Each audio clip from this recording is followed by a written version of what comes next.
Hello friends, welcome in my YouTube channel. आज का जो टॉपिक है funds of the government of India. Government को अगर जरूरत पड़ती है फंड्स की तो वो कहाँ से फंड्स लेती है, और जो गवर्नमेंट को इनकम होती है, जो फंड्स आते हैं वो फंड्स जो है कैसे स्टोर करती है, आज के टॉपिक में हम वो डिस्कस करेंगे। गवर्नमेंट जो अपने फंड्स हैं वो 3 प्लेसेस पे 3 अकाउंट्स में जो है स्टोर करती है। 3 तरह के फंड होते हैं, contingency fund, consolidated fund and public account of India. सबसे पहले जो है हम डिस्कस करेंगे कॉन्टिजेंसी फंड, फिर कंसोलिडेटेड फंड, फिर लास्ट में पब्लिक अकाउंट ऑफ इंडिया। इसको मैंने जो है ऐसे एडजस्ट किया है, मेरे पास स्पेस की थोड़ी कमी थी, इसलिए पहले जो है हम कॉन्टिजेंसी फंड और कंसोलिडेटेड फंड पे जो है फोकस करेंगे। कॉन्टिजेंसी फंड क्या होता है, इसको आर्टिकल 267(1) में एक्सप्लेन किया गया है। कॉन्टिजेंसी फंड जो है प्रेसिडेंट ऑफ इंडिया अपने पास रखता है। अप्रोक्सीमेट 500 करोड़ में जो है कॉन्टिजेंसी फंड में होता है। President can spend this fund for emergency and unforeseen circumstances. President का जो इमरजेंसी फंड होता है वो इसमें से ही निकलता है। अगर कोई भी कंट्री में इमरजेंसी सिचुएशन क्रिएट हुई है तो उसके लिए फंड्स अगर चाहिए प्रेसिडेंट को तो इसमें से निकाल सकते हैं। अनफोर्सीन सर्कमस्टेंसेज जैसे कुछ भी ऐसा हुआ, बाढ़ आ गई, भूकंप आ गई, उसके लिए फंड्स चाहिए तो प्रेसिडेंट ऑफ इंडिया जो है वो इसमें से निकाल सकते हैं। और तीसरा है president can use this fund without the authorization of parliament. Authorization of parliament का मतलब होता है कि प्रेसिडेंट जो है without the approval of the parliament इस फंड को यूज कर सकते हैं अपनी मर्जी से। ठीक है। नेक्स्ट है कंसोलिडेटेड फंड। कंसोलिडेटेड फंड क्या होता है, आर्टिकल 266(1) के अंडर इसको एक्सप्लेन किया गया है। इसमें क्या आता है, all the cash from direct and indirect taxes include in the consolidated fund. All the loan taken by government of India. Government of India जो है अगर किसी भी तरह का लोन फॉरेन कंट्री से या फिर वर्ल्ड बैंक से या इंटरनेशनल किसी भी ऑर्गेनाइजेशन से या कंट्री में ही किसी ऑर्गेनाइजेशन से लेती है या किसी आरबीआई से लेती है तो वो सारे लोन जो है कंसोलिडेटेड फंड के अंदर आते हैं। Whenever someone return principal interest by the loan given by government of India. अगर गवर्नमेंट ऑफ इंडिया ने किसी को लोन दिया है और उस लोन पे जो इंटरेस्ट आ रहा है और प्रिंसिपल अमाउंट जो है वो भी जो है इसके अंडर इंक्लूड होती है। This fund is use with the approval of the parliament. इस फंड को अगर यूज करना है गवर्नमेंट ने तो इसके लिए पार्लियामेंट की अप्रूवल चाहिए होती है। ठीक है। नेक्स्ट हम डिस्कस करते हैं public account of India. Public account of India क्या होता है, आर्टिकल 266(2) के अंडर इसको एक्सप्लेन किया गया है। This fund is made up of, कौन कौन सी चीजें इसके अंडर आती हैं, फंड्स आते हैं। फर्स्ट है bank saving account of government department and ministries. जो भी गवर्नमेंट डिपार्टमेंट्स के, जो गवर्नमेंट डिपार्टमेंट्स अर्निंग कर रहे हैं उनके अकाउंट है और मिनिस्ट्रीज के डे टू डे ट्रैक है वो जो है इसकी सेविंग्स के अंडर आएंगे। बैंक सेविंग अकाउंट जो उनके डे टू डे पैसा आ रहा है वो जो इसके अंडर आएंगे। दूसरा है national investment fund. National investment fund का मतलब जो डिसइन्वेस्टमेंट से पैसा आ रहा है। अब डिसइन्वेस्टमेंट का मतलब क्या होता है, डिसइन्वेस्टमेंट का मतलब होता है अगर गवर्नमेंट जो है कोई भी अपना शेयर, कोई प्रॉपर्टी बेच देती है, जैसे स्टॉक मार्केट के भी अगर अपना स्टेक बेच देती है किसी और को तो वो जो है डिसइन्वेस्टमेंट होती है। मतलब अपनी किसी चीज को प्राइवेटाइजेशन कर देना वो जो है डिसइन्वेस्टमेंट होती है। अपना शेयर निकाल लेना, that is called disinvestment. Disinvestment is a very important term.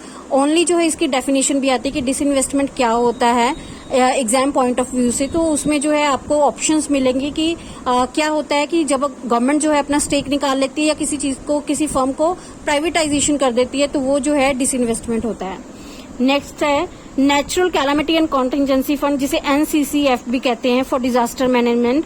Disaster management के लिए जो फंड रखा जाता है natural calamity and contingency fund बोलते हैं उसको। नेक्स्ट है national small saving fund, defence fund, defence के लिए जो फंड रखा जाता है। नेक्स्ट है प्रारंभिक शिक्षा कोष एंड मनरेगा फंड। प्रारंभिक शिक्षा कोष में ऐसा है जैसे मिड डे मील चल रहा है तो वो जो है प्रारंभिक शिक्षा कोष में आता है। MNREGA fund you know very well, MNREGA fund जो है Mahatma Gandhi national rural employment guarantee जो है फंड होता है ये, तो ये 2009 में शुरू हुआ था, महात्मा गांधी जी का नाम दिया गया था। उससे पहले ये उन्दी नरेगा फंड था, national rural employment guarantee fund. तो अभी जो है 9 में इसके आगे महात्मा गांधी जी का नाम ऐड कर दिया गया। नेक्स्ट है provident fund, postal fund, insurance. इन सबसे जो इनकम आ रही है पोस्टल से, इंश्योरेंस से, प्रोविडेंट फंड से, वो जो है इसके अंडर आता है। This fund is also use without the permission of the parliament. Parliament की परमिशन नहीं चाहिए होती है गवर्नमेंट को इसे यूज करने के लिए।